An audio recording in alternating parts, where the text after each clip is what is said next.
కొన్నిసార్లు మనకి నిద్ర పట్టదు.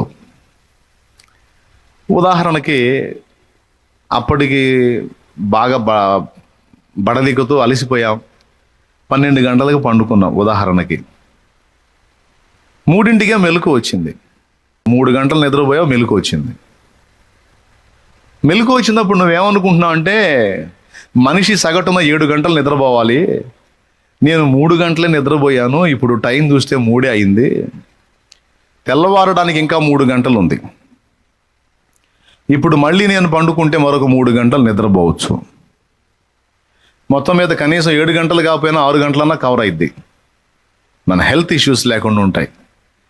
కాబట్టి మనం నిద్రపోవాలి అని కొన్నిసార్లు 3ంటికి మెలకు వస్తే మళ్ళా నిద్రకు ఉపక్రమించిన అనుభవాలు మీకున్నాయా లేవా?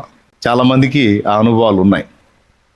3ంటికి దేవుడు మెలకు ఇచ్చాడు, అయితే నువ్వేం చేసావంటే ఆ 3ంటికి మళ్ళా కళ్ళు మూసుకొని ఇటు పక్కకు తిరిగి ఆ దిండుని ఇటు లాక్కొని ఎలా ఒరిగి, లేకపోతే అటు పక్కకు తిరిగి ఆ దిండుని ఎలా లాక్కొని ఇటు పక్కకు ఒరిగి, మొత్తం మీద కష్టపడి 1 గంట అటు ఇటు పెనుగులాడి నిద్రపోయి ఉంటాం. ఇలా నాకు తెలిసి మస్తు సార్లు జరిగి ఉంటుంది. తనకి దేవుడు ఏదో నాకు సమాచారం ఇవ్వాలనుకుంటున్నాడు అని అనుకునే వాళ్ళు 100లో 10 మంది మాత్రమే ఉంటారు.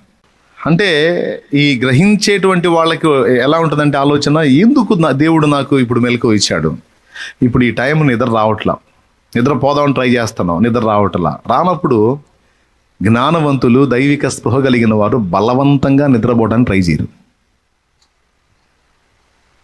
చూస్తారు, ఏందో నిద్ర పట్టట్లేదు అంటే మొత్తానికి దేవుడు ఏదో నాతో మాట్లాడాలనుకుంటున్నాడు ఈ నిశ్శబ్ద వేళ, ఈ ప్రశాంత వేళ, సో నేను మేల్కోవాలి ఓకే అని ఆ జామున పరిశుద్ధ గ్రంథం తీసుకోవటమో లేకపోతే మోకాళ్ళ మీదకి వెళ్ళి ప్రార్థనలో కనిపెట్టడమో చేస్తారు.